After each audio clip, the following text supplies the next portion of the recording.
Welcome everybody back into NerdSesh. As always, I'm Carson Breber and alongside me is Logan Camden. And today we are, of course, going live for you all on YouTube. This is something we're going to do throughout the NBA playoffs pretty much every night in the early rounds, at least. We'll take a couple off per week, but this was an amazing opening day. So we are going to be breaking down every single game that we saw today. And we're going to start with the big one, the one that we ended on. The Lakers-Nuggets rematch. Denver ends up taking this one home. They trailed early, but pulled away some in the second half of this game. Logan, what was your first big takeaway from this game one? My first big takeaway was just how perfect the Los Angeles Lakers are going to have to play to steal games away from the Denver Nuggets, man. Before this series started, Carson, in our series preview, I made the comparison of the inevitability of the Nuggets to a football team, the Kansas City Chiefs, and their dominance, and how you basically have to play perfect football, it feels like, to knock a team like the Chiefs off. And for the Lakers, a lot of things went right in this basketball game. First and foremost, you got great LeBron James and you got great Anthony Davis. I mean, those are tough boxes to check. You know, we know what these guys can be at their absolute apex, but it's how much is LeBron going to exert himself? How much is Anthony Davis going to continually, try to get his own shot? And how consistently is he going to knock down those shots? Well, LeBron immediately came out and was dictating the game, scoring, assisting, had a crazy first quarter. And throughout this game, this is some of the most confident Anthony Davis has looked in a while, just consistently using his body to create separation with him and Jokic on the low block. His touch was on, he's hitting turnarounds and fadeaways. He's dominating in non-Jokic minutes too. Like, those are boxes that you have to check for the Lakers to be competitive and be in this game. And then, obviously D'Angelo Russell doesn't pull his weight, and I think this is a different ball game if he does. He puts up 13 points on 6 of 20 shooting and 1 of 9 from deep. Austin Reeves also doesn't have a great game, just 13 points. But they checked their two biggest boxes, and they were still close despite their guard shortcomings here in the at the end of this game. And it just felt like if the Lakers could get stops here at the end of the game, that maybe they would have a chance to steal it. But that's the key word. The biggest thing to me, Carson, is that the Nuggets just aren't going to stop in the clutch. In the clutch, when it came down to it, their offense just didn't stop. They run, a pick and roll where Jokic gets open at the top of the key, and AD takes an extra second to close out. Jokic hadn't been making threes. Bang, easy three. MPJ hits another three in the clutch. Jokic gets a steal, pushes in transition for an easy layup. I think the Lakers, Carson, are going to be hanging around late in a lot of these basketball games. But the deciding factor is going to be if they can get stops on the best clutch offense in basketball and one of the best clutch teams in basketball. Like, I think this is something that we can consistently expect, Carson, that the Lakers are going to be close towards the end of these basketball games. And the difference maker to me was, again, Reeves and D'Lo not performing up to their absolute apex, but also just the Lakers able to generate stops when they need them, man. The Nuggets offense just never stops coming, and that to me was the decider there at the end, man. The Nuggets just pull away like they inevitably always seem to do. And that's why I viewed this as basically an unwinnable series for the Lakers, even though I've been very high on their playoff upside because this offense was surging as of late, and I'm pretty much always going to be an optimist about the dialed-in LeBron and AD formula, especially when LeBron had been playing at the level that he was in the home stretch of this season. The best we've seen him as a jump shooter like ever, just dictating games as a playmaker and with his strength and still elite athleticism. I thought they would be a really tough draw for a lot of teams out west, but Denver is the one where you look at it and you're like, I just don't see the path, because you mentioned how they have to be perfect. That's to win a game, to win a series, to string together 4 wins. I just don't see it because they don't have an answer for this offense. And we talked about this in great detail in our series preview. I made a whole in-depth video that went out this morning about why the Lakers have no answer for Jokic. The fact that he is impervious to every coverage that they or basically anybody can try.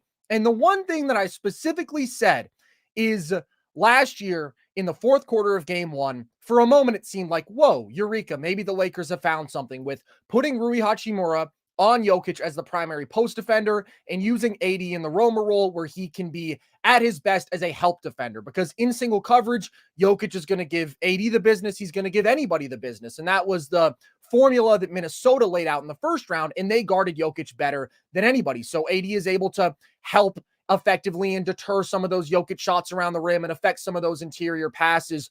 But that look really only worked for a quarter. And ever since then, Jokic has pretty much cooked it. And it got to the point where in their last regular season meeting, I was like, this is just an untenable look, because that's what they went to for the majority of that game.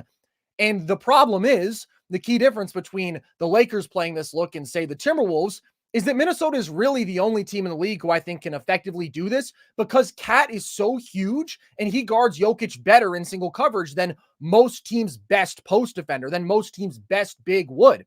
You are just making life too easy on him, leaving him in any sort of single coverage with Rui. And of course, the vision is, oh, AD is going to come over and help, but Jokic is able to attack so quickly in certain situations. And he's able to make those touch shots so effectively from 8 feet out or whatever, where he doesn't have to go all the way to the rim, where AD would be able to help more effectively. So that was the one thing that I thought they'll go to, but they really shouldn't. And that was their plan A. That's what they went to for most of this game. Late, midway through the third quarter, they switched off of it, because at the end of the day, I just think you're best having AD, your best defender by far, involved in every Jokic action as much as you can, because there's just too many ways for him to avoid and work around AD otherwise. And he's making these touch shots over the top of Rui and LeBron as well, when that was the look that he got. Like, they are actual layups. Like, this was a game that once Jokic was assertive, he controlled so effortlessly that you just knew they were going to pull away. Because in the first half, there were some spots where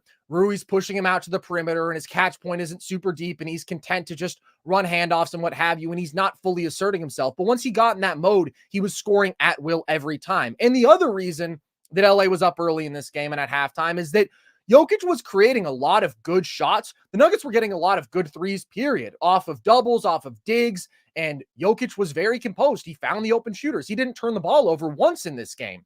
But they just missed a lot of those open looks. I think they were 6 of 26 or something from deep in the first half. And then in the third quarter, all of that changed. And when AD is off the floor and Jokic is out there, it's just overwhelming. I mean, that's when it is actually like he's playing with his little cousins out there. And down the stretch, you hit on it, man. They just have too many go-to actions that are effectively unstoppable. And they have so many complementary weapons, because we can talk about Jokic dictating everything and scoring at will and making perfect decisions, but you have a Jamal Murray inverted pick and roll where he's the screener that then flows back into a Murray pick and roll conventional handoff. And then you have MPJ, like this lethal catch and shooter, get open on the weak side. That's nails. You have Aaron Gordon on just a clean mismatch with Taurean Prince. Well, you know he's going to score super efficiently there. You have Murray cutting on Austin Reeves and Jokic throwing a perfect entry pass. Like, there's just too many weapons here. There's just too many answers. And their process never deviates. That's another big difference. You look at some of the Lakers' decision-making, their personnel isn't as good, and they don't have the unstoppable force. Like, there's multiple factors that are working heavily in Denver's favor here. But Denver's never going to have a game where the equivalent of D'Angelo Russell, who doesn't exist on this roster, they don't have anybody who's that poor decision maker, but like is going to lead the team in field goal attempts. That's part of what was alarming for LA down the stretch. LeBron was uninvolved. AD was aggressive and he was getting his, but the process for Denver is so consistently great, as is the personnel, as are the results. And I just don't see the path to LA disrupting that. They can get a game. They could get 2 games because this offense is really good and they've played a lot of really good basketball as of late, but they don't have answers. And yeah, I thought that was really evident down the stretch for LA when, you know, you're turning to an Austin Reeves pin down where he's taking a tough contested 3. They're just not as ready for these scenarios or well-equipped to battle in these close games. And the Lakers have been great, but just specifically against the Nuggets, you know, it's way more difficult. And a couple other things, you know, I think that LA is going to struggle on the glass all series long too, just going up against the size and athleticism of Denver. Mm-hmm. You know, LA is a very big physical and athletic team, but you've got dogs in Denver that are just going to crash the glass harder. You know, Christian Brown, Peyton Watson, MPJ, Aaron Gordon, you know, those guys are a lot of mismatches. You've got guys like D'Lo and Reeves who don't traditionally crash the glass. I think that's going to be an uphill battle for LA all series long. And then specifically in the 2 Denver runs that we did see in this game, in the third quarter when they go on that 13-0 run, and then late when the Nuggets, you know, offense just pulls away slowly. You know, Carson, I don't think the Lakers are as well equipped to playing up tempo and in transition as much as Denver is. I think LA really needs to dictate this game and slow it down. And Interesting. I want to be clear about something. I think LA's goose is cooked either way, but in all of those, Denver was winning defensively, getting out on the break, and just creating easy offense that LA just couldn't stop. And it's a combination of things like bad process by LA leading to rebounds, leak outs, and stuff like that. But Denver just has such a clear edge to me in that department where they just go. And maybe that's just the ease of their offense because they've got more skilled guys out there. But both of those runs, it was bad early shots from LA in the shot clock. Denver's leaking out. And in those stretches, it's just almost impossible for LA to ever regain the, control of the game. It feels like Denver's just taken over. Jokic did an amazing job of pushing in transition, and they're so lethal there, right? They have their point center who can make every pass, and they have shooting everywhere. And that's where oftentimes you'll find Aaron Gordon with just a clear mismatch. He has a seal or whatever, and you just throw him the ball, and that's an easy one-on-one bucket. I thought Denver was really effective in transition in this game. We also saw last year that was a theme where he's out hustling AD down the floor, and then he gets a cross match in transition, and boom, that's an easy bucket. Where I just don't agree is that LA wants to slow the game down. LeBron and the Lakers need to play good transition defense. Like, that's the thing. They want to play up tempo offensively. That to me is still where they're at their best. That's where LeBron is most effective in space as this great athlete. The Lakers are an up tempo offense. I think they play great in those up tempo situations, but you're right. It is the early shot clock, long rebounds where they're just bleeding value. They're almost wasting possessions, and it's leading into easy Denver offense. In the second half specifically, too, because we saw LeBron kind of wane away from it. What did you think about his exertion on the game and how much he imposed himself as a scorer late down the stretch of this one? I was very underwhelmed, and it felt basically like he had just kind of decided that that was game over, because you can't have LeBron be that passive if you want to actually win a game like this. LeBron was awesome in the first half. He was getting what he wanted, and he was playmaking effectively, and his shot making was on. Like, that's the LeBron we've seen post All-Star break, who's averaged 27-9 on 67% true shooting. That's the LeBron who's looked like a borderline top 5 player for an extended stretch. But we've seen in these playoff environments, or just in basketball period at his current age, like, he can't go full throttle every night. And it felt like he reached a point where he just sort of threw in the towel on this game because he didn't assert himself late. And you just can't let it be the D'Lo show if you want to win this game. LeBron didn't attempt a shot in the first 10 minutes of the fourth quarter, but it's not just that. He wasn't involved as a non-ball creator.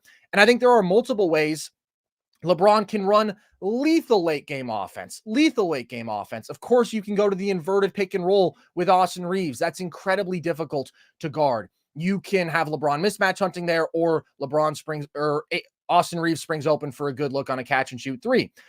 You also could have LeBron as a screener and as a roller, and that was really effective crunch time offense in the last regular season meetings between these two teams. And instead, it was just like, all right, we'll kind of live and die by D'Lo. And AD did step up, and this was a really good offensive game from him overall. He was super aggressive from the jump, and then he was aggressive again in that fourth quarter. His touch was just on when he is making those touch shots and those turnarounds at this clip. Like, that is just a dominant basketball player. He embraced the physicality in terms of when he was the offensive player with Jokic in that matchup. And I thought Jokic was conceding a bit too much ground late when AD strung together a couple possessions, back-to-back easy buckets, and he was dictating the physicality, initiating contact. But at the end of the day, like, LeBron is your best offensive player by far. And if he is just kind of standing away from the ball, you're ultimately not going to win a game like that. Yeah, I mean, and there were definitely instances down the stretch, too, where I thought, LeBron got KCP and just waited a little bit too long, or LeBron would get Murray, and it's like, we don't have time to wait. The clock is ticking and that's the real scary part about playing this Denver offense is there were 5 minutes left, and this was a 7-point game. In the blink of an eye, 2 bad possessions, you're down 13 to Denver because and that's the margin of error that you have. That's why every possession is so important. And when you're settling for these jumpers, that's just not the late game offense I think they should have had. And overarching on this game as a whole, it just sucks that you do waste a great AD game, considering that he showed up. And for the most part of this game, LeBron dictated and dominated what he could. Again, I thought he should have been better down late in this game, but it just sucks, man, because you don't know if Anthony Davis's next game, if he's going to have 17 points and his touch is off, because there is just that volatility with AD night to night. Every game and every possession feels so freaking important against Denver, man. Every second is just so vital to swinging that game. Again, man, in the blink of an eye, you take 2 bad shots on offense and it can just cost you against Denver in a game like that, where the Lakers were so close, and those little marginal mistakes and marginal errors, man. Yeah, I don't know. I mean, it just seems like, what is this, number 9 in a row for Denver against LA? Dude, Number 9 in a row. It's gotten ridiculous, man. Denver just has LA's number, it seems like. And they really do pull away in the most significant stretch always. Like, they just play the cleanest basketball. They have their go-to actions. There's no question of hierarchy. There's no question that Jokic is going to assert himself in those spots, and they're going to get a great shot every time down. So I wish LeBron had asserted himself more. There's always the myth of, ooh, game 1 LeBron, he's just feeling it out. But you're not in a position to do that against Denver. You're a heavy underdog. Like, you need to be your best every time out if you want a chance. And ultimately, the supporting cast for LA didn't do enough. Rui wasn't aggressive. D'Lo was just shooting you out of the game, basically, and had some lapses defensively. And I wonder if you get to the point where when he's just off, the problem with D'Lo, Logan, is he doesn't stop shooting.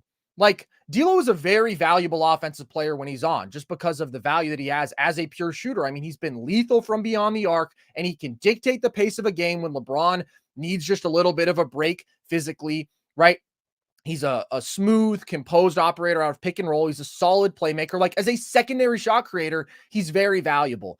But the problem is he never just kind of sinks into the background willingly. And if you let him, he will just keep taking his tough pull-up jumpers. And if they aren't hitting, then you have a basketball player who is without value, because he's going to be significantly worse defensively than the alternative options. And I thought there were some spots where he just wasn't engaged enough on that side and allowed for some open looks off the catch for his man. So I think you kind of need D'Lo out there to have the ceiling to win a game because of his offensive value. But if he's just off, might need to see some more Gabe Vincent minutes. Like, just might need to get a look where it's okay, we have a guy who's going to make good decisions, bring us some solid point of attack defense, and knock down his open jumpers.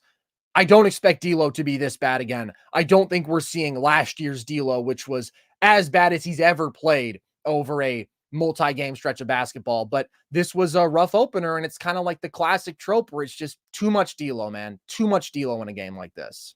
I completely agree with you, and that's a great point, just as a character flaw for D'Lo as a basketball player. Mostly, I'll say this is a blanket statement for most players. When your jumper isn't hitting, traditionally, you'll take that as I need to get the ball out of my hands. I need to get somebody else involved. I need to go set a screen. And more importantly, with most players, when you do get the ball in your hands, it's like, okay, no matter what, I'm going to get downhill. I'm going to force my way to the basket and just try to make myself impactful in that way. And shooting's such a rhythm thing, man. I feel like as a shooter, D'Lo's just been around too long to know that if my shot isn't hitting right now, it's not just going to, it's not like a light switch. Like, your shot's been off the entire game, man. We got to figure out how to impact the game in other ways. And unfortunately for D'Lo, as a non-athlete, as a guy who's not a, great defender, I won't say he's not a good defender, it's hard for him because he is so one-dimensional sometimes. But I agree with you, man. It would be nice for D'Lo to, hand up. I'm going to feed LeBron. I'm going to go set a screen this possession. I'm going to go backdoor cut. I'm going to do something else because my shot isn't falling. And you're right, dude. It just leads to easy stuff on the other end. But bottom line, like you said too, dude, you're just not winning a game where Reeves and D'Lo don't pull their weight like this. That was in our laundry list of things that needed to go right for the Lakers in this series. Was not only do you need them and their shots to be hitting, you need these guys to play great. And this was an abysmal D'Lo performance tonight, man. Something that the Lakers just aren't equipped to withstand. It was really rough. And on the flip side, I thought the entire Nuggets supporting cast was very solid. KCP had that stretch in the third where he was just nailing his threes and consistently is so sound defensively. I always am so impressed by his transition defense in particular. D'Lo had that one lazy pass and KCP ran it down and picked it off. He makes more plays like that, I genuinely think, than anybody else in the NBA. Gordon was awesome on the glass, made good decisions as a passer. Murray, it wasn't his most efficient scoring game, and I thought they were able to get him to take a lot of pull-up jumpers, which we talked about. Like, if that's the result of the Murray-Jokic two-man game, you're probably going to live with that. I thought they did a good job mostly of taking Jokic away as a roller. And then in the fourth quarter, he started popping more and nailed that one pick and pop three, then had the pump and go where AD did a really nice job and ended up blocking him. But if I'm just asked to choose between Jamal maybe having an off pull-up shooting night, or you play any other coverage where it's a harder hedge, even playing at the level of the screen, you certainly can't trap. And then it's Jokic with 4-on-3s. Like, you don't do that against Denver, and Denver's going to destroy you like that because Jokic's touch and passing is just so ridiculously good in those situations. So props to just the collective in Denver. MPJ knocked down a lot of his shots. Bench minutes were a little bit shaky, as to be expected. It was really interesting when they trotted out that, like, basically Jokic in all bench unit, because they don't normally do that just for a couple minutes, but they didn't lose those minutes convincingly. And that's kind of all you need to do, in my opinion, to hold on in a series like this. Any thoughts on what could change going forward? How would you guard Jokic? Can we just start with that? Because I don't think you can keep going with Rui and AD in the roamer role. There is no answer. That is what I believe. But that is one of the worst answers you could choose. Yeah, I agree. And it sucks too, dude, because I know you made this comparison. We were talking about Embiid, and we'll talk about him later too with the Knicks game. But it's like, dude, any double, like, Jokic has so much control over the game where, he's active and he's so cerebral at reading the floor, where it's whatever decision you make, I'm going to make it a painful one for you. I'm going to punish you for making that decision. Like, Yeah, the one possession late in this game where he's at the elbow and he's just slowly, methodically dribbling. He's waiting to see what guy is going to help off of him. They finally send the double. Guess what? Clutches, sends that thing over to the corner. Easy three. I would probably I guess I'm sticking AD on him and just crossing my fingers, man. AD did a really good job. I do want to give props. It wasn't just a great offensive showing. Defensively, AD didn't wreck the game, but he did a lot, man. The activity on his blocked shots, like, he did try, man. I mean, again, it's kind of all you can do. I don't have an answer, neither does anybody else. If I did, I'd probably be a coach in the league, man, and they'd be paying me some big bucks with my formation. I don't think there's an answer. Cross your fingers. The one thing I think LA can do that is actually different is just crashing the glass. I was pretty disappointed in the effort tonight, transition defense and rebounding wise. And this is just to steal a game. That's the one area where I think LA can really improve, is just getting back in transition where they let a lot of easy buckets up and then crashing. I'm talking everybody, a concerned effort to do it. The Nuggets bring it every night, man. And if we're going to get this kind of effort from LA, this could be another sweep again, man. It might be the second greatest sweep ever to the sweep last year. Do you have any answers on what they should try to do differently? I thought them getting Murray to settle as much as they did was a success.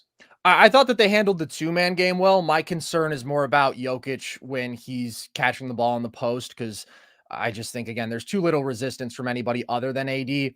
He's going to find a lot of success against AD in single coverage, just like he does against Gobert, just like he does against Victor Wembanyama, dude. Like, there's nobody who Jokic isn't going to win out there. I found this stat when I was making the last Jokic video. When teams haven't committed or doubled hard, meaning basically you leave him in single coverage, Jokic averages 1.25 points per post-up. It's ridiculous. It's like unstoppable offense. That's why I think he's the best scorer alive, because when it comes down to it, who's hardest to stop in single coverage? It's the guy who's bigger than you, stronger than you, craftier than you, catches the ball anywhere inside 12, 15 feet, and it's layup efficiency. I think they need to have AD on him, just because there's too many ways to avoid him otherwise. And I would really just mix the looks that you give him at that point, right? Mix in your digs. Ultimately, he's going to time those kickouts pretty well, but maybe you can get a decent contest on a KCP 3. I'll take that over Jokic in single coverage. I think you mix in some hard doubles from the weak side where you're forcing him to make those cross-court passes, but you have to be really annoying for that to work. And if it's D'Lo, if it's Austin Reeves, like, do those guys have the size? Do they have the length? Do they have also just, well, D'Lo's long, but do they have like that mentality to really pester him? That's another challenge. And you have to be dialed in on your rotations there. I think the best thing you can do is have your best defensive player on him and then mix up the looks you give him. And ultimately, it's not really going to matter. The Nuggets are going to win this series. They have one of the best offenses that we've ever seen. And the Lakers are playing some really good basketball lately, but they don't have an answer for that. So let's talk about the second to last game, which was also a really awesome affair. I mean, this was the game of the day. Knicks Sixers. We talked about this as being one of the toughest series to predict. We both ended up going Knicks in 7, and they won this game, but probably not how you expect. Jalen Brunson had a really rough shooting night, and it was a collective effort that was so impressive. So what did you take away from this game one? That's the right word. Those 2 ones, collective effort. That's why I took the Knicks to win this series, man. The Knicks have a great number one offensive engine in Jalen Brunson, but they are a great team. They are a great unit top to bottom. And I think their effort, their grit, their tenacity, that's what won them the game. I thought they defended Joel Embiid exceptionally well. I'm so thankful that he is or not fully healthy, but I'm so glad he's not out for the rest of this series. It looked bad. It looked bad after the sickest play you could possibly do. Oh my gosh, dude. I lost it. That was so sick. A self-oop jam and then right on cue, man, right as you get excited. Yeah. So I was just glad Embiid was okay, but I think the formula for what the Knicks did against Embiid is great. I mean, you play him physically, you play him hard, you wear him down throughout this game. Again, to win this series, I think against the Knicks, I think that you need MVP level Embiid every single night. I'm talking a cool 30, efficiently, playmaking, dominating the glass. It's going to take a hellacious effort from Embiid. But I really thought they defended him exceptionally well. Settling for jumpers, just making him work, trying to finish through contact. He puts up 29 points, 8 boards, and 6 assists on 8 of 22 from the field, 2 of 8 from deep. But the thing to me, Carson, he makes his last field goal in this game in the third quarter with 5 minutes remaining. He goes 0 of 5 in the fourth quarter, and I still do think the Sixers have more offensive skill and talent surrounding Joel Embiid. I think that's just a fact. But the Knicks just have more dog and more heart in them, man. They outworked Philly. 55-33 on the glass. They won. Josh Hart, a big 10 boards in this game, man. Huge, imperative. He comes up with the biggest. 13. Yeah, it might have been more than it. It was double digits. He comes down with the crucial game-winning rebound that seals this thing and ends it for good. His shot was also on. That was the real surprising part about this for the Knicks is it wasn't Jalen Brunson just taking over, supernova doing it. It was Deuce McBride stepping up, playing huge minutes. Big game for him. 5 3-pointers made, 21 points. The Knicks were plus 37 in Deuce McBride minutes. Carson and I, longtime Deuce McBride enthusiasts. Defensively, as a dog, as a guy who's just going to work, but a huge offensive game from him. And, I want to give a ton of credit for Philadelphia on how they defended Jalen Brunson, too. I thought really getting over screens deliberately, the ball pressure they applied, and really just playing Brunson physically, man. I thought everybody from Maxey to Harris to Oubre, I thought they did a really good job on the perimeter. But I think it's going to be about the Sixers out-hustling New York, Carson. Like Embiid and Jokic, these are guys traditionally normally that you don't have to divert a ton of attention to the boards, right? The Knicks are just unique because all of their guys are hustling so hard, and then they're such a physical and imposing interior team. It's going to be hard to win the glass advantage on them, and I think that's really where the Knicks have an advantage. Just their guys are all going to crash, and they're big as hell in the front court, man. When with Robinson and Hardenstein. So that's really the interesting dynamic that I'm looking for the rest of the series, man, is how much more can Philadelphia really exert themselves physically and try harder? And then is the offensive skill gap going to, even itself out? Because I don't think Philadelphia's surrounding offensive pieces, Harris, Oubre, Batum, guys like that. Buddy Hield had a 0 piece. I don't think they had the best games, and I think that's going to even itself out. So I'm just really looking at that dynamic, the heart and hustle and grit of this Knicks team versus a team that I think does have a drastic offensive skill advantage. But bottom line, if the Knicks can limit Joel Embiid the way they did today, because again, Maxey pulled his weight, man. He had 33 points. It was a great game for Tyrese Maxey. I mean, he kept him in this one. If they can force Embiid to do this every night and wear him down throughout this series and force him to settle for jumpers, I mean, I don't think the Sixers have a chance, man. They need superstar MVP level Joel Embiid if they want to have a chance to knock off the Knicks in this series, because I just think the Knicks have too many dogs. They have so many good players, dude. And it really is a unique advantage when you have 8 guys who play in this game and every single one of them had their own distinct impact. And you're like genuinely confident in every single one of them playing in these playoff environments. Nobody else in this playoff field, I wouldn't say, has that sort of X factor. Do you just think having that many dogs who play hard, who do winning things? It's so special. What about Minnesota? Do you think Minnesota's up there? Minnesota's got a lot of dudes, but in some ways it feels like some of their dudes have more weaknesses. Like, what if Kyle Anderson takes a couple too many possessions for himself? I think they have a lot of good, impactful guys, but New York is special. And the most trite cliche in sports, which is almost never true, is they just wanted it more. Like, if somebody uses that as their analysis for a game, they probably weren't paying that much attention. But nobody wants it more than the New York Knicks, man. Like, this is next level superhuman effort.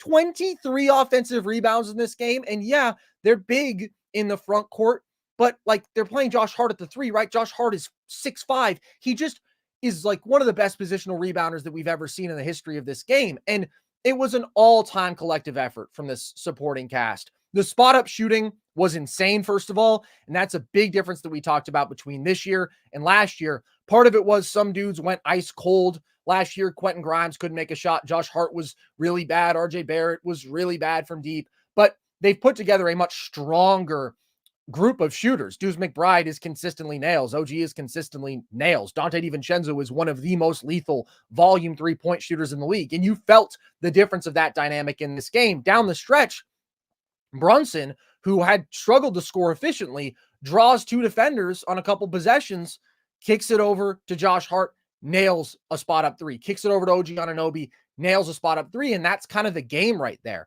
But there are so many role players in this game who just deserve medals, who deserve standing ovations for the Knicks in this game. I was almost moved to tears, Logan. It's like a Disney movie watching this team play. They just play so damn hard. Josh Hart is a hero when he is nailing his spot up jumpers, and that clutch 3, like when the shot clock was winding down to actually clinch the game, that was just ridiculous. He was aggressive going at Embiid, and he did absolutely dominate on the glass, but he does so many things well. Smart passer, guy who can push and transition. When he's knocking down those spot up jumpers, just the ultimate winning basketball player who I want on my team.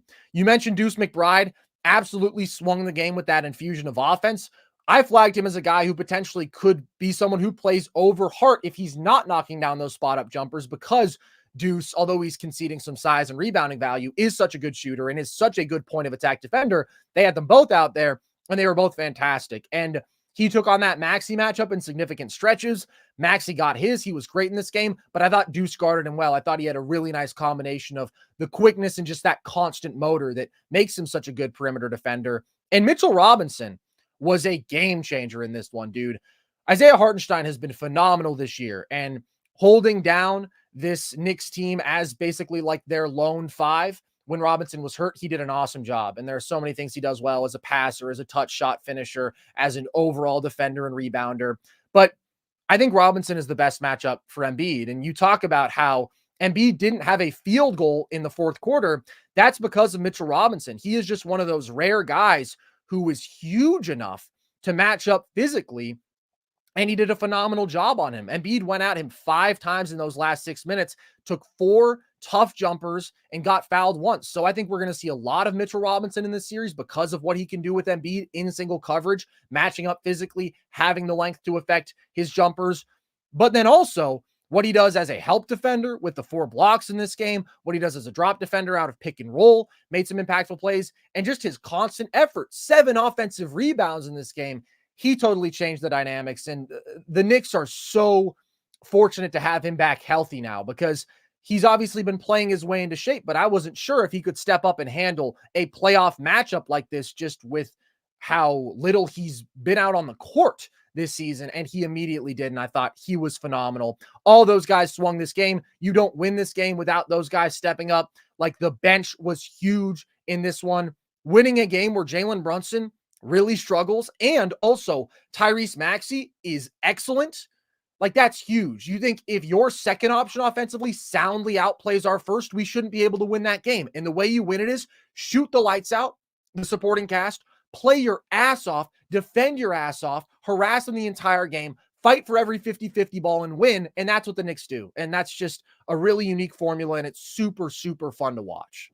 It's very fun to watch. And it's just poetic, at points, man. You can outwork another team to your abilities. But that's why I would give Philly, man, a real shot in the rest of this series if they can continually disrupt Jalen Brunson. Like, I talk about the ball pressure. I talk about them playing him physically. It was also, you talk about giving dynamic looks at guys. Like, there's no real way to defend Nikola Jokic, but you just want to mix up the coverages enough so he's not getting comfortable and just making the same read over and over again. So I think you do the same thing with Brunson. If it's blitzing him on this possession, if it's switching off when you don't normally switch off, just giving him different looks and really just diverting a ton of defensive attention to him. And it worked. Like, they were able to disrupt him a little bit. And I'll give a lot of credit to Philly, like, on how much they dug and helped on him and how active their hands were when he actually got into the lane. If Philly can disrupt Brunson like this, I mean, like, the Knicks shouldn't win a game like this at all. No. I mean, it is outlier shooting. And, we talked about how we thought the Knicks were well-equipped to withstand not having Julius Randle out here because of, an OG Anunoby, because of this great depth, adding Bojan Bogdanovic. But, again, this should not have been a win for the Knicks. It was all heart and effort. And so if Philly can disrupt Brunson enough like this and Embiid can play a little better, I mean, and it's not going to be easy. And I think a lot of it is just so dependent on his shot. Like, that's what's frustrating, man, is when Embiid's shot isn't falling, he can, settle for him. He'll settle for a three. He'll miss. He can settle for a mid-range jumper. And then it's like, he loses a little bit of confidence because they can play him physically. We need better Embiid, but I think that the Sixers have enough offensive skill that I believe in, where if they disrupt Brunson like this, I think this is a pretty sound formula for them getting some easy wins in this series. This is not a sustainable formula for the Knicks to win 3 of the next 6 games. It's not. No matter how hard you play, no matter how good you are defensively, the gap in star shot creation in this game was significant because, again, Maxey played phenomenally well in this one, even with some tough draws. OG and Deuce primarily splitting the assignment. Like, those dudes present their unique challenges. Deuce with his quickness and just his motor. OG with his massive size and length. And at the same time, like Hartenstein and Mitchell Robinson, those are good drop defenders. You saw Brunson expose Robinson a little bit when he was brought out into space or in transition. He's just too quick downhill, and Maxey is always great there. But he was getting that dribble penetration. There was a stretch in the third where OG was really trying to force him away from Embiid's screens, and Maxey just rejected the screen, and he's too quick, and he got good looks, and his pull-up jumper was solid in this one. He's just really tough to stop. And he is what makes Philly so dangerous. And along with a dialed-in Embiid, the Embiid we know in the regular season, makes their ceiling so high, higher than the Knicks. It's that you simultaneously have these 2 elite offensive forces. Embiid doesn't have to be their leading scorer every single night, and yet he can also be resoundingly the best player on the floor. And the Knicks do have the burden of Brunson having to create so much. Like, the guys around him carried the load in every other way. But when it comes to, all right, get me a good shot out of pick and roll, that falls on Jalen Brunson every possession. And I got to give big props to Kelly Oubre, man. My biggest cause for pause in picking this series. Oh, nice. A little bit of rhyming there, I guess. Not intentional. But my concern was the load that Brunson has to carry, period, point blank, but specifically doing it against a team that guarded him very well in the regular season and has really good personnel to guard him. Oubre guards this man about as well as anybody in the league, man. He is so long, 6'7", with a 7'3" wingspan, and simultaneously so quick he can really affect Brunson with those rear view contests out of pick and roll. In isolation, he's got great hands, forced him into several turnovers. He's just disruptive. And Brunson is in a spot where it's like, okay, I kind of got to hunt Tyrese Maxey at times. Maxey also has these really long arms. And so even though he's not considered a great point of attack defender, he's not bad. And he has the length to also affect Brunson as a trailer. He blocked a shot on a rear view contest. So even when Embiid is in a deep drop, which he was in some of this game, you think that's where Brunson eats. Brunson is like the best guard in the league inside the paint, outside the restricted area. He made more shots there than anybody not named Jokic at a 53% clip. But when you have guys who can affect him with their length, with those rear view contests, like that changes the dynamics and that takes away where he is most effective on the floor. Batum is huge and super long. I prefer Oubre because of the quickness element, but like Batum guarded him pretty well in stretches. So they give him trouble, man. And in the regular season, he averaged 22 points per game on 40% shooting against Philly. He had like one absolute clunker, and Oubre was on him for most of that game. So I was concerned about that. But down the stretch, again, he draws the second defender. He creates good looks for his teammates. They knock him down. And ultimately, part of this was his shot was just off. He had to take a lot of tough shots, but he missed some of those signature Brunson mid-range looks that you normally are confident in him making. So I think this is a war. I expected this to be a war. And we flagged, like, as the keys coming in, what version of Joel Embiid do we get? And can Brunson carry this load? And as of right now, those are both still real question marks. Neither of those were like decisively answered in game one.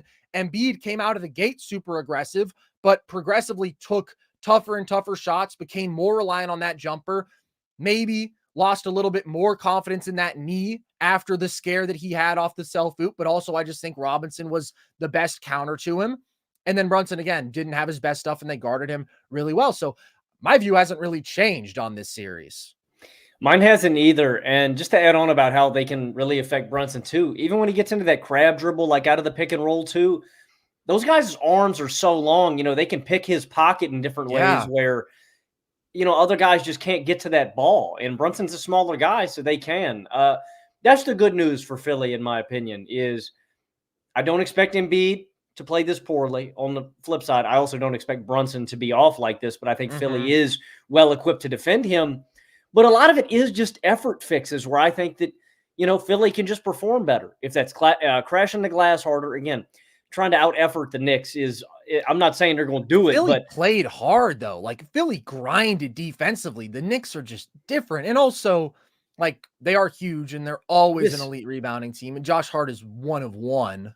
This kind of discrepancy, I'm saying, is something that I think you can at least close the gap on to make it better in the future. Like, they get outscored 27-11 in fast break points. They get outscored 26-8 in second chance points. Any game where you're losing the second chance battle by 18 points, it's just a tough showing. So I think a lot of this are simple fixes for Philly. That is just by more effort, more energy, you can close this gap and make this series tight. I think we're getting 7 out of this one, man. I think this is, like you said, man, it's an absolute war. Yeah. Philly has the upside to get it done maybe even quicker than that. I do think that they have more high-end basketball talent on this team. When you think about the Maxey Embiid combo, and Tobias Harris, like, legitimately is a better guy in terms of creating his own shot than anybody other than Brunson on that Knicks roster. And he was just a non-factor in this game. And part of the reason that I thought coming into this series, they weren't going to be able to guard Brunson, or they weren't going to be able to guard Maxey with OG as much, was because when they did that in the last matchup, Julius Randle was healthy. And so they matched up physically across the board because they had another big forward out there. And I thought, well, now if you do that, that means that Tobias Harris is being guarded by a Josh Hart or a Dante DiVincenzo or a Jalen Brunson. And he was guarded by all those guys throughout this game on different possessions, and he never attacked. And I do wonder if there's more to untap there. Like, he is an efficient mismatch attacker. Everybody hates Tobias Harris. I get it. Deserved it in this game because he didn't really do much, but he does have that ability to just physically leverage that size advantage, get to his turnarounds. He was a 74th percentile post-up scorer. I wonder if we see more of that down the line, because if he's not going to do that, then it's like, all right, Why don't I get a really good spot up shooter like Nick Batum, who's also going to defend way better out there? Not to say that Tobias Harris is a bad defender, but like Nick Batum is awesome there. And that's why Tobias Harris didn't come back in the fourth quarter until there was like a minute and a half left. Like he sat on the bench for a good stretch. So I think this is an awesome series. I think it is very much still up in the air. Brunson and Embiid both have to play better, but I love this Knicks team, dude. I really, really do. Like, this is one of my favorite teams ever. You just don't see teams that play together like this, that play hard like this, that do all the little things. They have such a special energy. It's so different than any of the like previous Julius Randle led Knicks teams. It really is. They have such an awesome collective mentality and they play really, really fun basketball. All right, Logan, let's talk about another series that I believe we both had going 7. Same pick here, Minnesota in 7 over Phoenix. Game 1, though, was pretty decisive. It was kind of a beatdown. Minnesota won 120-95. What did you take away from this one? I was just super impressed with how hard Minnesota made life on Phoenix all game long, man. Towards the end, third quarter, fourth quarter, we got some turnovers and passes in sets where I just thought Minnesota stifled Phoenix. They made life hard on D-Book. He goes 18 points, 2 boards, 5 assists on 5 of 16 shooting. And these are 3 shot creators, Beal, KD, and Book. I'll give KD his flowers. I mean, KD had such a great game. Gobert was just no match. And it really felt like, man, in any instance, it was like, man, if KD gets his spot, it's going in. KD made a lot of stuff look easy. But for 3 guys whose main preferred shots or pull-up mid-range shots, the Suns' shot diet is already inherently difficult. They're the number 1 in terms of mid-range frequency shooting team in basketball, as expected. And so you reach this question, it's like, so does Phoenix have the biggest counter to what Minnesota does because they protect the rim so well? And yeah, the answer is yes, if they're really on, but it's also like, this is already a really tough, these shots are, hard to make. So game to game, the shot variance there is always going to be hard. And when you have a team that has this many good perimeter defenders, it's like you're just making those shots even tougher, where if your touch is off by just a little bit, it's even harder to generate offense. And so I just think Minnesota did a really good job of making it tough for Phoenix to find shots and stifling them in the half court. You read off that stat when we're leading up to this series, Carson, that this is the biggest gap between a number 1 and number 2 defense since the 94 Knicks. Yeah, I think that ended up moving down a little bit, but it was very close to the end of the season. Yeah, and so, this is an elite Minnesota defense. And I thought all the guys, from Anthony Edwards to Jaden McDaniels to Cat to Gobert to Nickeil Alexander-Walker, who's an awesome perimeter defender, did a tremendous job on making life really hard on Phoenix. And then on the other side of this for Minnesota, Anthony Edwards is a stud, man. I think Anthony Edwards is just a gamer. I think he is built for these big moments. I don't always expect his jumper to be on, but I always expect Anthony Edwards to crank it up a notch. That guy he's bred for it. He is bred for the moment. He is, and it's not even like he believes his own bullshit. His bullshit's real. You know what I mean? Like he's not peddling. And he believes it too. Exactly. But he's not peddling you anything. It's all real. And so I expect Ant to come up for these big games, but I was blown away with him, man. The shot making, the athleticism, the way he playmaked in this game, 33 points, 9 boards, 6 assists. The thing I was really most impressed with was the footwork, man. The mid-range, the elbow, the turnarounds, the fadeaways, the Kobe-esque, just beautiful, beautiful work. I was impressed with Karl Anthony Towns, man. He doesn't take a ton of shots in this game, but he does his job effectively well. And, I wonder if we just expected. Karl Anthony Towns is supposed to be the unicorn. Infamously, he's the number 1 pick in all these teams to build around for the next, X amount of years, right? Cat might just be the dream number 2 guy where he's doing his job and he can hit these open shots. But I thought he held up physically well on defense. I thought on drives, he was a really great, helper. Thought he crashed the glass hard. I thought Cat just did his job well, but he wasn't passive and he wasn't fearing the moment. When he needed to step up, guess what? Cat did, and I was worried about that. And the big thing about Minnesota is they have these 2 guys that I do believe in. I believe in Ant and Cat, but there's a significant depth difference to me between Minnesota and Phoenix. And that's ultimately why I chose Minnesota over Phoenix. Is I liked their depth way more. I liked how impactful their role players could be.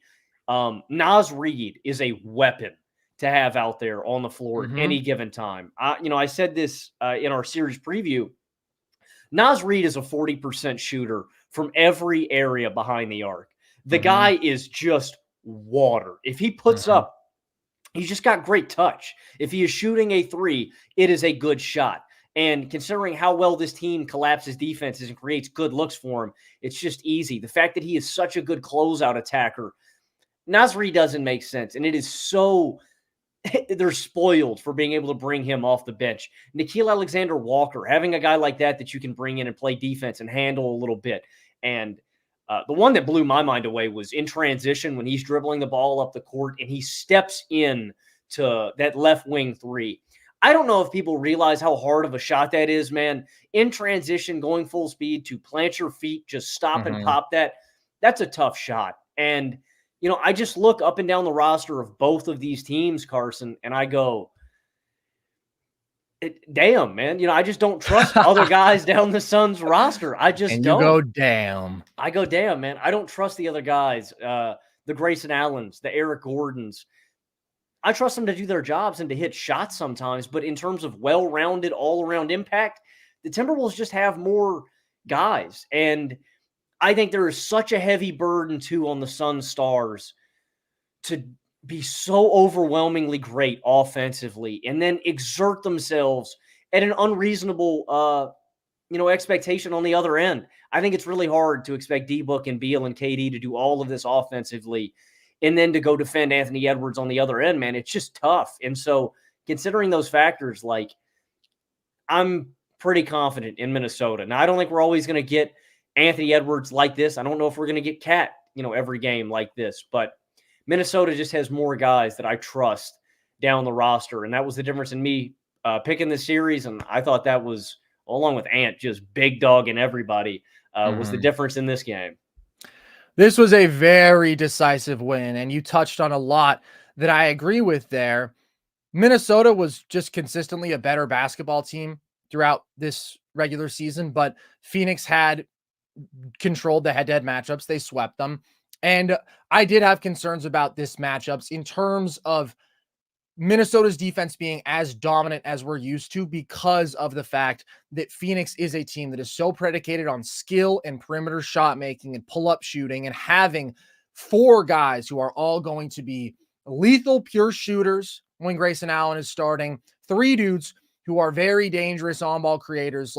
Just the amount that Cat was going to have to guard in space, I was worried about, and I thought was going to be a key to this series. And then also, I wasn't as concerned about this, but just the fact that you have a team that doesn't have to consistently finish around the rim to be their most effective does to some extent diminish Rudy's absolutely monstrous impact. But it's if you can beat a team by just raining pull-up jumpers from 10 to 15 feet and you don't have to go at Gobert like other teams do, that is a potential matchup advantage. But the flip side of that, and why I ultimately went with Minnesota, is this is a team that is way bigger and stronger and more physical and a better defensive team than Phoenix. And I thought maybe they give up a little bit more than usual, but they are also going to get theirs more than usual because there's nobody on this team who can guard Ant, first of all.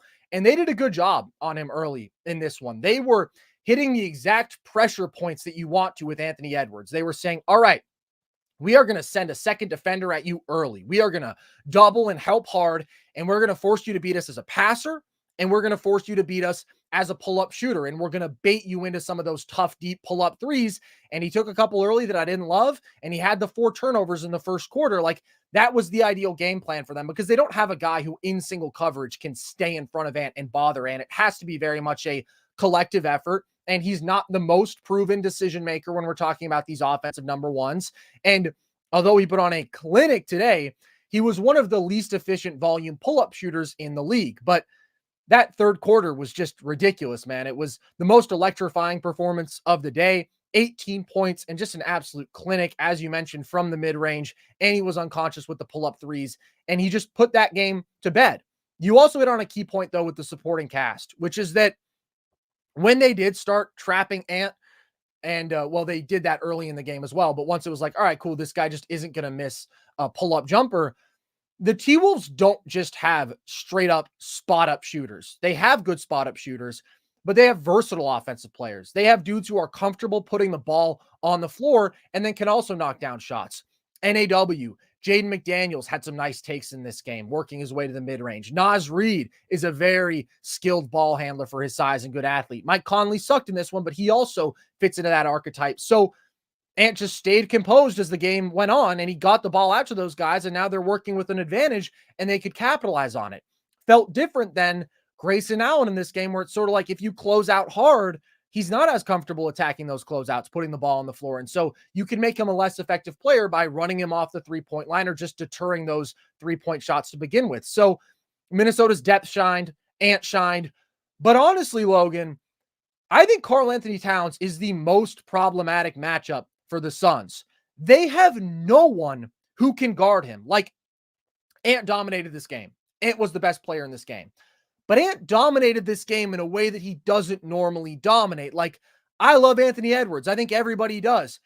He's not normally going to make 60% of his pull-up jumpers.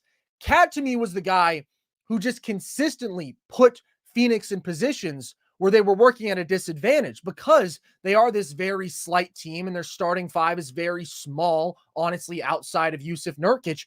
And he was playing with the right mentality. That was one of my concerns. Talked about how he has to hold up guarding in space. And then the question is, will he give you back more than he gives up? Because they don't have anybody that can guard him in single coverage. But we've seen times where he isn't assertive enough or he's turning the ball over. We got good Cat in this one. He was physical. He was playing bully ball, couple strong finishes, and also just kept drawing fouls, like jostling for position. Whoever you are in single coverage, Kevin Durant, you can't let Cat get that deep position or that is going to be a bucket against you, so you foul him. And then when they doubled, he was so prepared for it. He wasn't overwhelmed. He wasn't caught off guard. He was dissecting them. He had that beautiful dump off over his head to a cutting Gobert early. He had that stretch in the second quarter where he drew a second defender from the perimeter, dotted up a cutter, and then made a beautiful pass to Ant later out of designed action. He just had the perfect approach. He remained composed, only one turnover off a double team in this game. And then we kind of got deprived of the opportunity to watch Cat continue to dominate because of, frankly, bogus foul trouble. Nobody commits more offensive fouls than Cat. Most of them are justified, but there were two bad calls where Grayson Allen just slips, loses the ball. They call a foul on Cat. He just loses body control and he initiates the contact and then loses his balance. And then KD is literally like climbing on Cat's back and he does a little clear out. Are you not allowed to do a clear out when a guy's climbing on your back, man? I don't know. I thought those were both bad calls and then that sent him to the bench, but they still had good options. And even if Cat is off the floor, then you have this like super versatile defensive lineup with a bunch of good wings who can shoot, and Ant carried the load. But honestly, going forward, I think he can be a real offensive focal point for them. That to me is like the most replicable great offenses. Give Cat the ball in the post because they have to double or in single coverage. He's going to give them the business. It's just an automatic advantage. Last big dude for the Timberwolves who I want to give credit to, Logan, who you didn't mention, Rudy Gobert was phenomenal in this game. I thought he handled switches very well. You mentioned like KD's shot making was just ridiculous. What can you do? Book had one absolutely absurdly difficult finish around the rim on a drive against Gobert. Like, even when dudes scored on him, those were tough shots. And then he deterred so many paint attempts in this game. And we talk about how Phoenix can survive not having to score at the rim better than just about any other offense, but they were only 12 of 27 from fewer than 10 feet in this game. Like, they really did not score in the interior. Gobert also dominated the glass, dictated the game there, and you felt like that entire advantage for Minnesota, right? Cat also gets some easy offensive boards because they just don't have anybody to physically match up with two guys of this size. They're so much bigger and stronger. They won the offensive glass battle 13-3. Overall, 52-28 on the glass.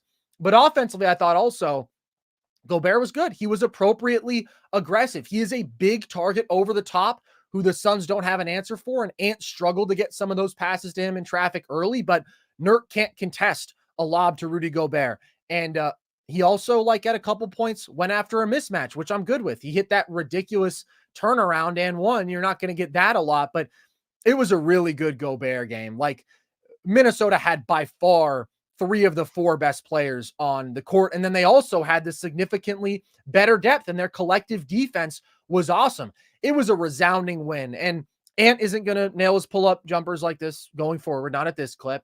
Phoenix, I think, will shoot a little bit better, but there was a lot that was replicable for Minnesota in this game. And it did feel like they were just the better team that was dominating physically. The most replicable thing during the rest of this series is how they dominated on the glass, Carson. And that's where I just really struggle to see if Phoenix is going to be able to come back from. You know, I think a lot of this preview about this series got caught up in regular season results, got caught up in, you know, skilled shot making. And I'm not hating on Beal and KD and D-Book, but it seemed like a lot of people's takes was Minnesota is going to get exposed. Gobert is going to, Gobert is going to get cooked and drop. Mm-hmm. And I just think it all kind of that was the consensus, and lost in the shuffle was just how big and physical and nasty of a defensive team. And that's why I went with Minnesota. Is I like their identity more. You know, when we boil these things down, you have to think, what is the identity of this team? How do they play basketball? And can they dictate and make other teams play their brand of basketball? Well, look, Phoenix is going to shoot better, like you said. Their guys are going to be on. D-Book is not going to have, you know, I don't anticipate him being this bad. I expect their offense to reach a higher level. But the things that aren't going to change are Minnesota's defense and how much effort and intensity they're going to apply on Phoenix. Yeah. And how they're going to dominate the glass. Like, regardless of if they're on offensively, you know, I think Minnesota can just muck this game up and bring Phoenix down enough where they can turn it into a grime fest where Minnesota's never really out of the game. Like, they are just so physically dominant and have such an advantage in that regard over Phoenix. Like, I think that's going to be the advantage that is hardest to overcome for Phoenix, is just the physical and size battle, that mismatch that they're going up against every single night, man. And Minnesota was so good defensively in this game. I agree with you on the identity point, and I think that's a good one. And that's another thing. Like, we can devalue regular season basketball, apparently, except when it's the head-to-head matchup between these two teams. And we can focus on star power. There are truths to thinking that way in the modern NBA. Like, we're both guys who believed in the Lakers, of course, not to beat the Denver Nuggets, but to have a legit chance maybe about anybody else out west, because clearly they took their foot off the gas in stretches and they were playing their best basketball when it mattered. But Phoenix was a team that consistently was inconsistent. They were consistently inconsistent, like they really were. And there are just gaps in this roster construction, and there are gaps in terms of who's going to do the little things, who's going to get dirty here, who's going to get super physical. Like, Phoenix played more physically than they usually do in this game, but they can't out physical the Minnesota Timberwolves. It's not even close. And so they got bullied in those categories. It was like the ultimate skill ball versus bully ball matchup, and the bullies won out. And in physical playoff environments, that's not uncommon.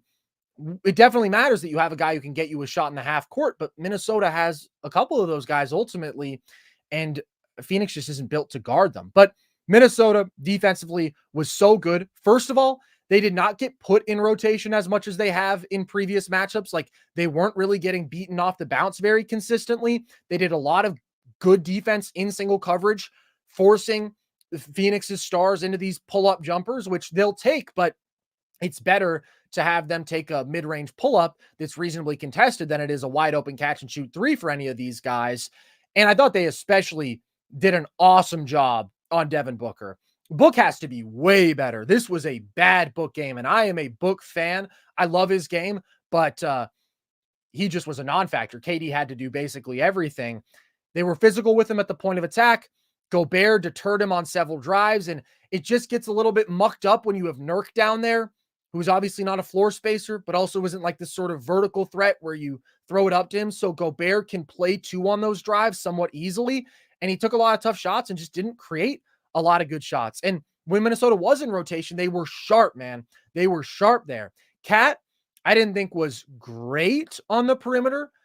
I thought KD found some success against him when he got that matchup. He's still slower in space, right? But he played hard. He played really hard. He was closing out hard. He was rotating quickly, as quickly as he can. And so ultimately, I thought, even though Minnesota's run occurred with him off the floor, that was just because Ant went nuclear. Like, Ant just wasn't playing very well when Cat was on the floor in this game. And all of a sudden, Ant was unstoppable when Cat was on the bench. And I liked them riding that lineup that was working, especially with Cat in foul trouble. But I think he's in for a really, really good series. I was excited about what I saw from him, but they can survive because they have Nas and they have so many good wings without him.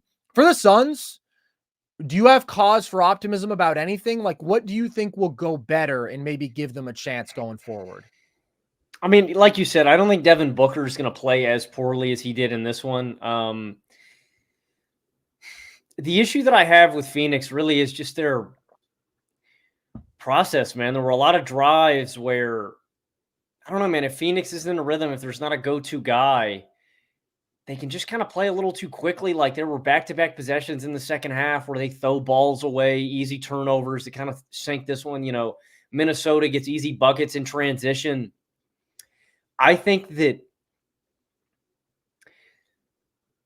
I'm just trying to get downhill more if I'm Phoenix. Like that's what worked. You know what I mean? Like you said, so many things that happened in the regular season matchups didn't happen in this one, where they're getting the backside moving, where they're getting Gobert moving, where there just wasn't a lot of that, man. It was stagnant. It was, and the Suns are limited.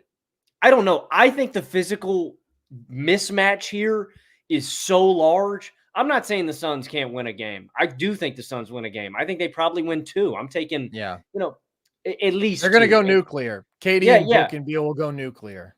It's just got to happen. It's the law of probability, right? The law of averages. There's got to be a game or two where the Suns just do that. But the physical imposition that Minnesota can bring every night just doesn't change. You know what I mean? Your shot making varies every single night. That physical imposition that Minnesota brings to the game doesn't. And I just think Phoenix is a little too physically overwhelmed. Shout out Nurk.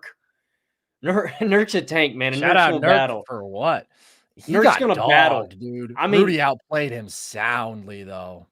That's what's tough, dude, is there's just not, like, Cat and Gobert on the floor together is a problem. Gobert and Naz Reid on the floor together is a problem.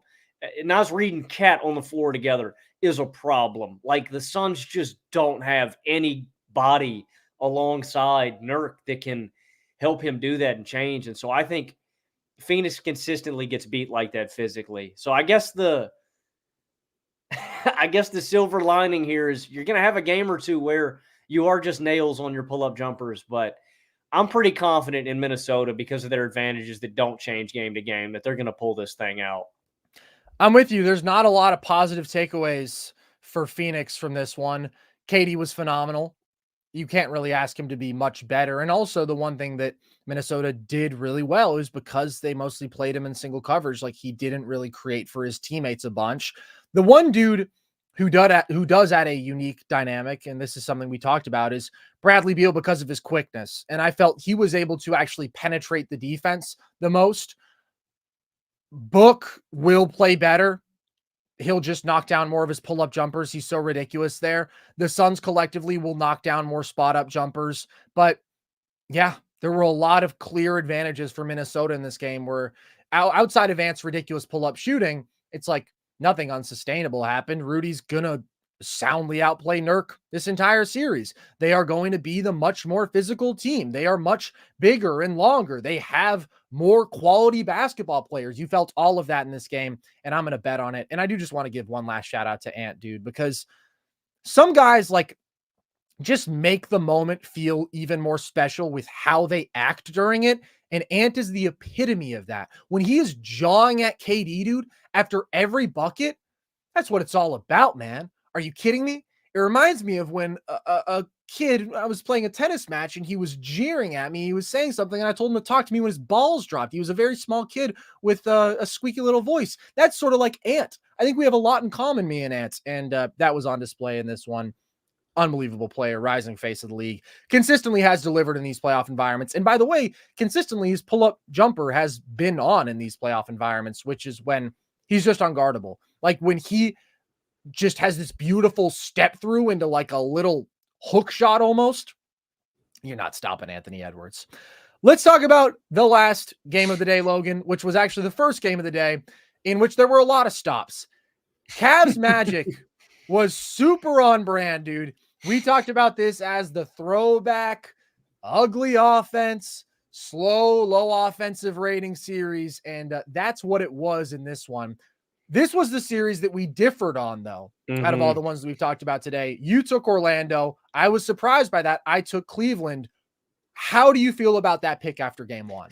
Don't feel great. There is such a large offensive discrepancy in terms of just creation between Cleveland and Orlando. That was evident, and primarily it's just Cleveland's ability to exert rim pressure and to get downhill to get this team in rotation. You know, Orlando just couldn't create an advantage where they're getting easy offense or getting Cleveland in trouble. You know, That's the real difference to me, is that Mitchell and Garland both are so quick and so fast and can explode past these perimeter defenders that, like, even if they're not getting a shot at the rim, because, you know, Orlando and Cleveland both have great rim deterrents on their ends, if they're getting that slide guy, they're going to kick out. And it's just creating a great shot where Orlando consistently struggled to create great shots. You know, Garland doesn't have a great game, but he's 14, 3 and 8, creating advantages. Mitchell goes 32 and 3.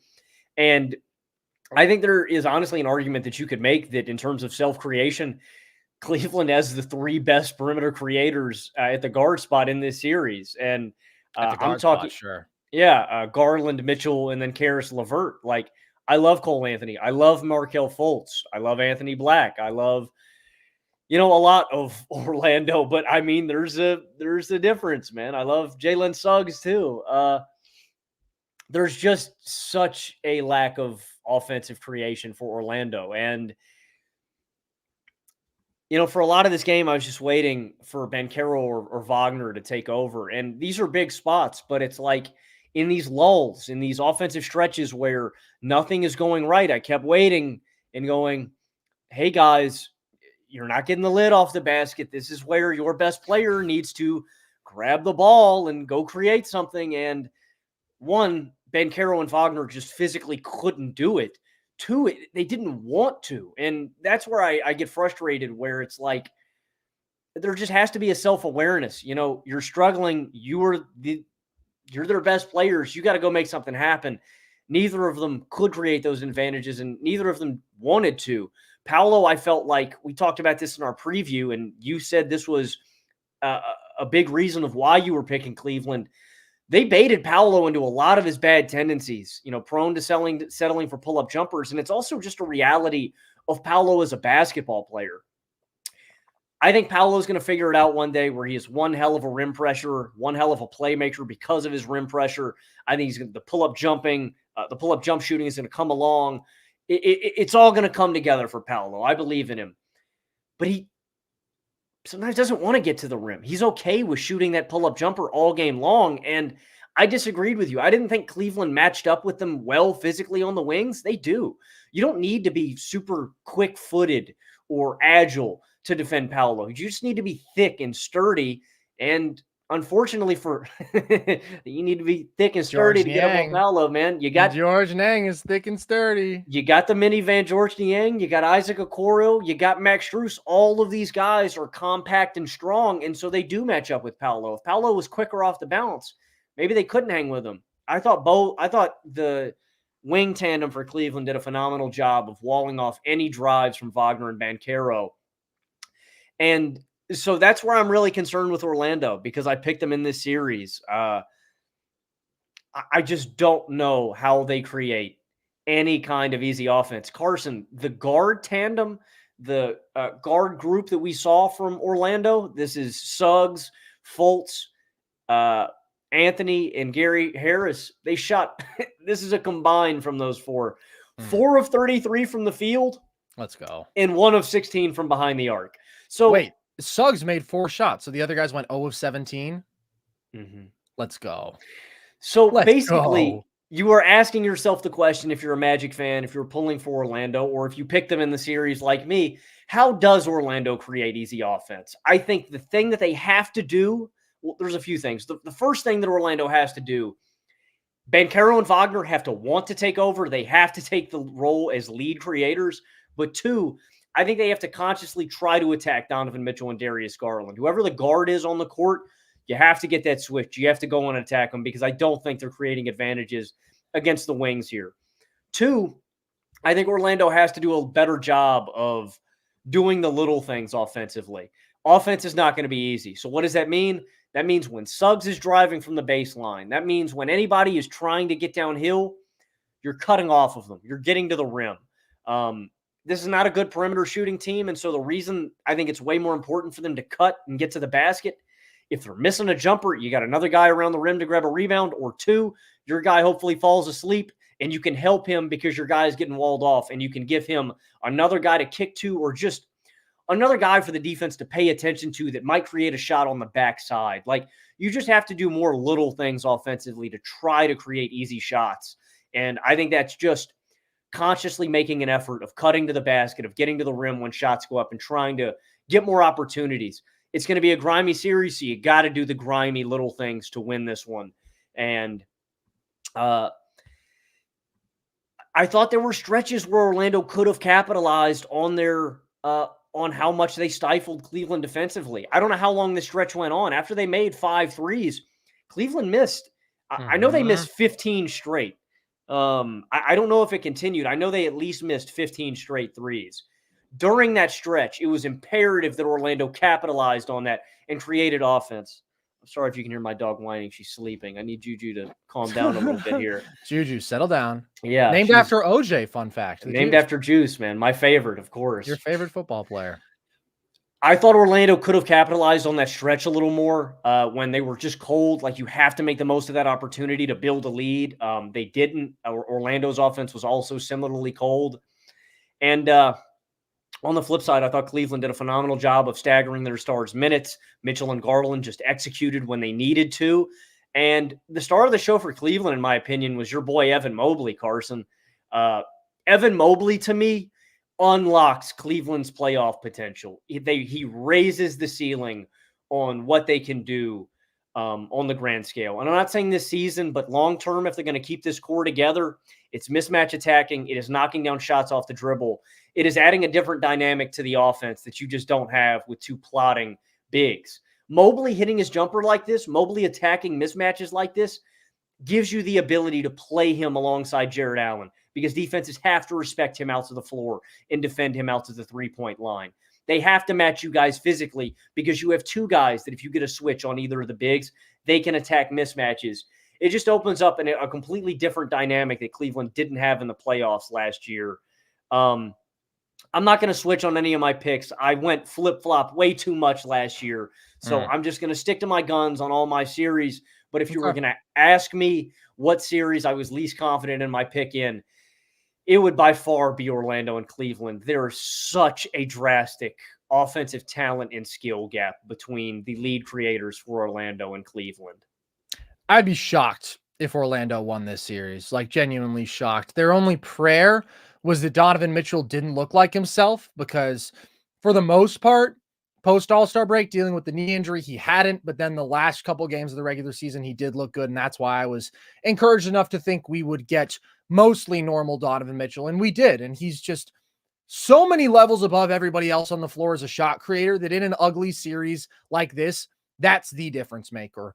Orlando does not have enough offensive pop to win a playoff series. Offense is this bad.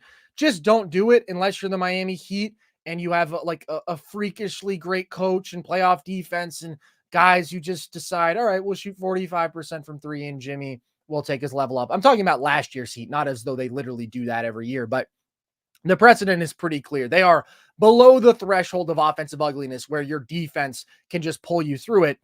They just scored the fewest points in any playoff game across the league that we've seen in 2 years. They shot under 33% from the field and 21% from three in this game. They posted a half-court offensive rating, Logan, of 60.4. They were absolutely overwhelmed in this matchup. Cleveland has plus I'm sorry. defenders I'm sorry. everywhere. Yeah, One more time. Can you run that number back at me? Half-court offensive rating of 60.4, Logan. Something that if the 1960s Celtics held you to that, you would say, boy, we had a really, really bad day. Like, it's almost unfathomable. And that's just the reality. This offense is way too limited. And Cleveland's defense is way too good. Like, they have a phenomenal combination of dudes who can guard Franz and Paolo at a really high level. This wealth of big, stout wings, as you talked about, which is the prototype to guard really both those guys. And then also two bigs who can guard in space and hold up with both of them, who are also great rim protectors. Mobley made multiple awesome plays at the rim. He and Allen also controlled the offensive glass, or the defensive glass too. They had 29 combined rebounds. And Orlando just struggled to penetrate the defense. They didn't really have enough quickness from the perimeter, and the spot up shooting was so brutal that there was nobody holding Cleveland accountable for helping aggressively. And you talk about Paolo not stepping up and having the best game. Nobody other than him could do anything. So I'm not going to blame Paolo in this one. Like, it is a real limitation of this roster. Paolo is clearly the weakest offensive number one in the playoff field. The decision-making, the shot selection, just the overall shot quality, like, he's not as mature and refined as all these other guys. That's not at all unreasonable for a second-year player. I guess Miami without Jimmy maybe would be like the new team with the ugliest number one option offensively. But this was a fine debut for him. Like, he had some nice moments, had that physical drive on Mobley early, did a nice job attacking in transition. Yes, he settled for a lot of pull-up jumpers and catch-and-shoot jumpers as well, and he's not a great jump shooter, but his shot making was solid. He made some nice passes to open shooters who just missed. He did not have a good offensive game, but he was like their only source of offense at all. 9 turnovers is rough, and Cleveland did a great job of putting good defenders on him in single coverage and then also bothering him with help. There were a couple situations where he pump faked off the catch and then he tried to drive and then his handle wasn't quite tight enough or a second defender would come at him from the nail. And then that forced turnovers a couple times. He forecasted some passes. He just made some bad passes in this one. Jared Allen guards him super well and has been the primary matchup in several of the regular season meetings between these two teams and just physically matches up so well. His hands were so good. Mobley, again, like, Paolo has the strength advantage, but his tendency is just to settle a bit too quickly. And against Mobley, who is so long, like, he takes those tough turnarounds and it's just not good offense. And he couldn't move George Niang. Like, honestly, couldn't really do anything with him. So it turned into a lot of jumpers and a lot of turnovers, and that's just not a good formula. But nobody else made a shot alongside him. This is just the reality for Orlando. They're not a good enough offense. Cleveland may be a flawed offense, but they have Donovan Mitchell. And Donovan Mitchell was pretty good as a pull-up shooter, but he was able to get a step consistently and then navigate the paint. He's just like one of the most beautiful basketball players. I honestly think when he's on, just that combination of body control and athleticism with skill, like his ability to euro through the paint, to split doubles, to spin off of guys, to use a gather, and then his touch finishing over Orlando's length in the paint was so impressive. You get this Donovan Mitchell, Cleveland will win, period, point blank. No doubt in my mind. No doubt. And the thing that I think makes this even harder for Orlando to overcome is that they don't have any two-way guards. And a lot of their lineup constructions. Well, they don't have any offensive guards except for Cole Anthony. That's fair, man. Honestly, not the kind of guy who it's like, all right, Cole, go carry us from the perimeter in a playoff series. Exactly. And so it's frustrating because, Suggs will wall up Garland and Mitchell, and he is by far the best guy that they can throw at them. He's all defense. You throw him out there with Fultz, and it's like, okay, well, we have zero shooting. You throw him out there with Gary Harris or Cole Anthony, and it's like, okay, well, we have a liability on the court that Garland and Mitchell can go at every single possession. It's just... Well, not Gary Harris. Gary Harris defends well. Gary Harris is okay. I just mean that there's going to be a liability on the court, really at all times, where I think that Cleveland can kind of just go at. And again, I thought that they would be able to limit Mitchell and Garland. They can limit them a little bit, but it's like Mitchell and Garland don't even have to play great, in my opinion, to win this series. They just have to Yeah. play like good enough because Orlando has zero. I didn't think it could get uglier than Cleveland Knicks last season. Yeah, Oh, it yeah. can, man. We can get Orlando in the playoff field. And I'm proud of Orlando for being so ahead of schedule. This is a very, very young roster. For them to have defended this well this season and to have found their identity with such a young core and such a young team, it's very, very impressive. But I think they're outmatched by skill, experience, and size in this matchup. Yeah. So big credit to You've seen the Orlando. light. You've seen the light. This is what I tried to Yeah. tell you. I thought back to some of the conversations we had, and I remembered you said, "You think there's that big of a gap between these offenses?" And I said, "Yes." Uh-huh. Orlando was an exceptionally bad offense to be in the playoffs, and they don't have a Donovan Mitchell who generates good shot quality for you on his own. And then I said the only weakness theoretically on this Cleveland defense is at the point of attack, even though engaged Mitchell is pretty solid, but that is the point you would want to attack. And Orlando does not have the guards to exploit that whatsoever. And we've seen that is the case. The funniest part of this game by far, also, I want to say this. Dude, it's awesome living on the West Coast and waking up to having a basketball game I just know, it's so on. fun. Cook Well, I was up breakfast. at 6 tilling the fields, but yeah, by the time that I had lunch, the games were on. It was great. It's nice to have them ready to go immediately. But uh, it was so funny to me, that weird beef we had at the beginning of this game between we had the George Niang Mo Wagner I battle, man, know. and it just got weirdly chippy, and we had these two nobodies talking. I'm not calling these guys nobodies or NBA players, but it's They're role fellas. players. It took, I don't know, man. It took 10 minutes, and we had 2 minutes of actual game time go by. And it's guys, this is Magic Cavs. Let's get over ourselves. Yeah. Why are we doing all Mhm. this?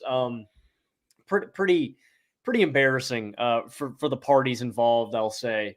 Mo Wagner is a genuine supervillain, bro. Well, not super. He doesn't have that sort of weight to his name, but you look at him and you just think, what an insidious fellow. And then you look at his brother and you think, oh, what a lovely guy.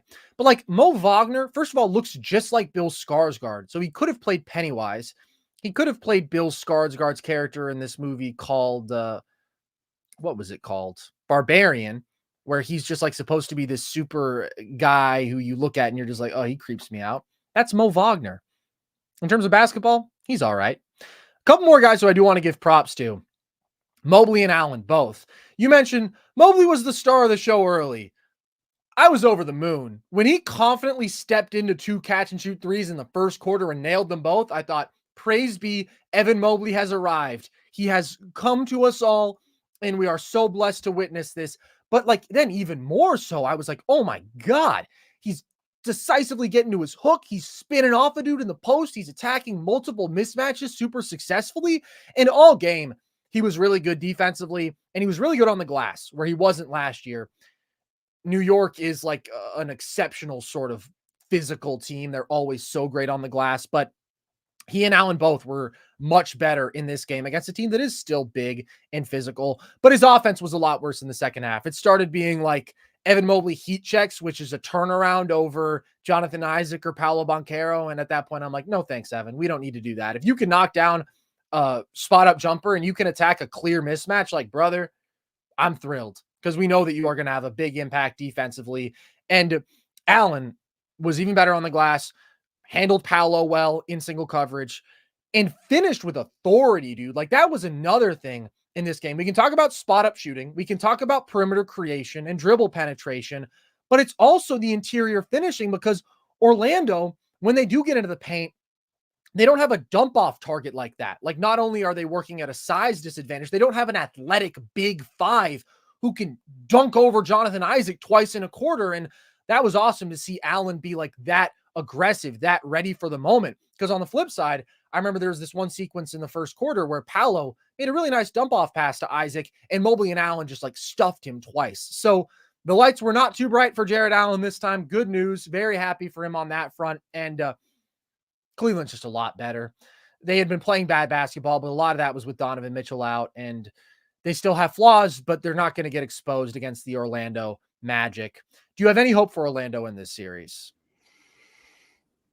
Very little. I'm pretty disappointed and demoralized after game one. And like, of course, Gary Harris will shoot better. Cole Anthony will shoot better. I think Markelle Fultz. Everybody will shoot And better. They had a historically brutal.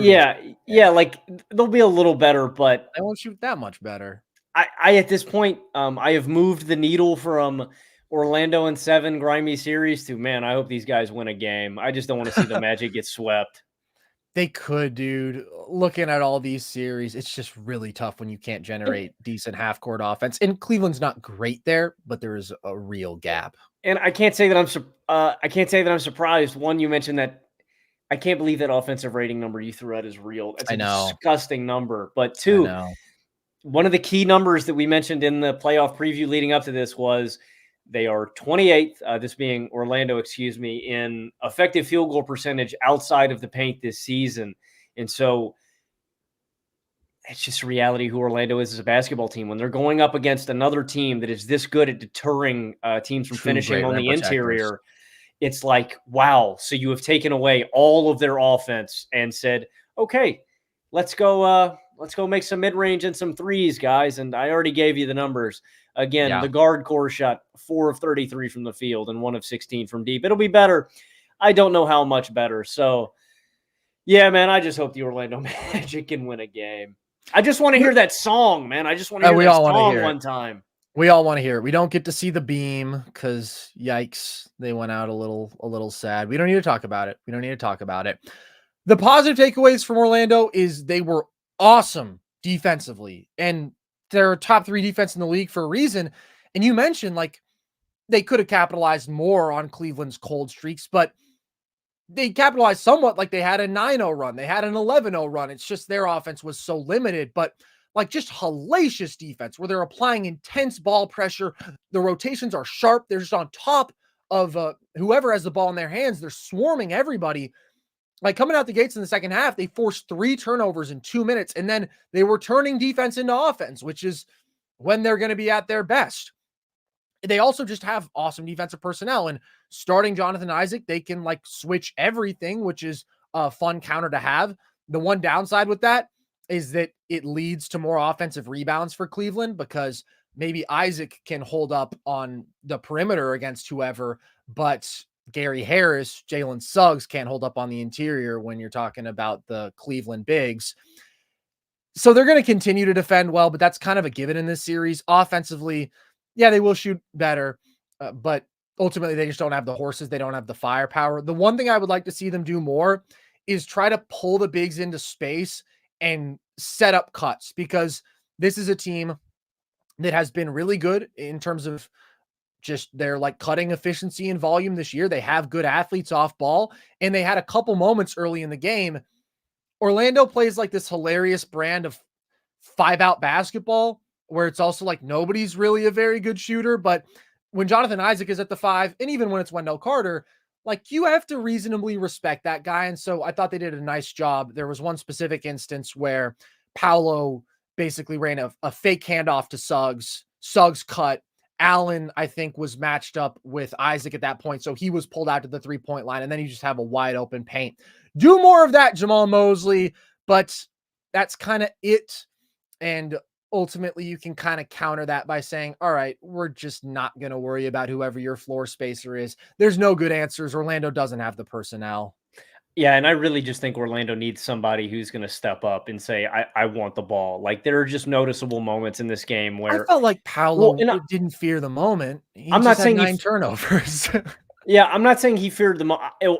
I guess Franz is probably the one that, like, there are just moments where it's an isolation. It's 1v1 with their guards, and their guards would get trapped or walled up. And I'm like, guys, it was Suggs one time in the corner where he's just trapped, and it's nobody moved. They just let him stay there. And I'm like, guys, you got to get to open space. Somebody's got to cut. Somebody's got to go get the ball. Like, you just got to help him out a little bit. The offense is going to be better. I don't know how much though, man. Final takeaways on the day. Anthony Edwards makes me feel things that I can only describe in poetry, and maybe I'll write him a poem accordingly. Josh Hart and the New York Knicks make me want to be a better man. They make me want to be a better father, a better husband. Mm. I don't have children. I'm not married, but it's Mm. something that I would like to be better at because of the New York Knicks. And playoff basketball is awesome. And this was so much fun.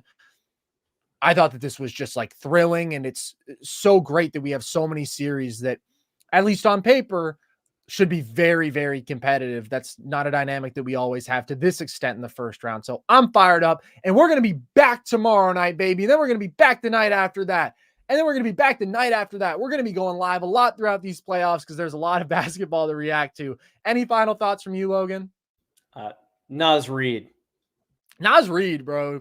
Naz Reid. I also saw Spawn Hour. I presume it was the real Spawn Hour in the chat say too many 83s. And I agree. That was another possession where at some point in the fourth quarter, I was like, man, an 80 catch and shoot three. That's the look. No, AD, don't shoot them. The discussion is always, oh, AD is going to shoot threes now. He shouldn't. He hasn't made them since the bubble. It's just better off if he doesn't. All right. Appreciate you guys tuning in. Sincerely. Hope you enjoyed. Hope you enjoyed all the basketball. First and foremost, hope that if your team played, they won, and hope that if your team plays tomorrow, they win, or at least you have fun watching them. So if you want more NerdSesh content, you can stay dialed into the YouTube channel. We have all of our full episodes here.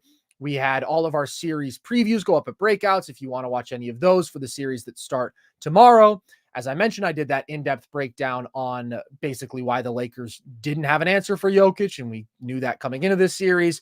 Want to do a lot of stuff like that throughout the playoffs, look at some of these specific matchups and players. So that'll all be on the YouTube channel. You can listen to the podcast across audio platforms. You can follow us across social media, TikTok and Instagram at NerdSesh. We have all of our trivia content there that'll keep going throughout the playoffs, something fun and light on top of all this heavy, real basketball analysis. And if you want the hat that Logan's wearing right off his head, that is at thevolume.com. Go ahead and check that out. And if you want a chance to talk to Matthew Spawnhour, who we just mentioned, he is in the NerdSesh Discord, and so are many of America's greatest minds. So the link to that is at the link tree across our social media bio. And with that, as always, appreciate you guys. I have been Carson Brabber. I have been Logan Camden. And this was NerdSesh.